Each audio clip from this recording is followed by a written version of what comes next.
Hi everyone. ఈరోజు ఈనాడు పేపర్లో ఒకటి గమనించారా అండి? పిల్లలకి జంక్ ఫుడ్ ఇస్తున్న పేరెంట్స్ అనేసి వేశారు.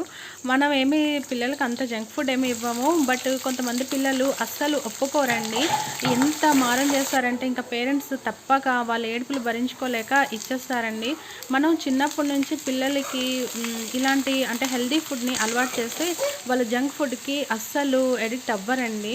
అదంతా మన చేతిలోనే ఉంటుంది. మనం చిన్నప్పటి నుంచి సర్లే పోనీలే అనుకొని వాళ్ళకి అలవాటు చేస్తే ఇంక దానికే వాళ్ళు అలవాటు పడిపోతారు. మన మాట ఎలాగా వినరు. వాళ్ళు కొంచెం పెద్దయ్యాక స్టడీస్ కోసం బయటికి వెళ్తే ఎలాగా మన మాట వినరు కదా.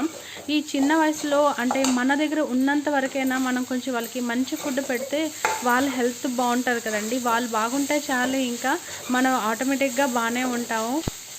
బయట ఫుడ్ చాలా టేస్టీగా ఉంటుందని వాళ్ళు అనుకుంటారండి, బట్ దాంట్లో ఏమేమి యాడ్ చేసేస్తారో ఆ టేస్ట్ కోసం అని పిల్లలకైతే అస్సలు తెలియదు.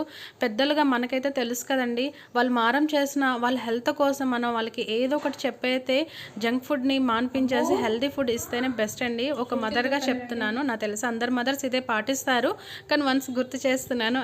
నా మాటలు కానీ మీకు నచ్చితే లైక్ చేయండి.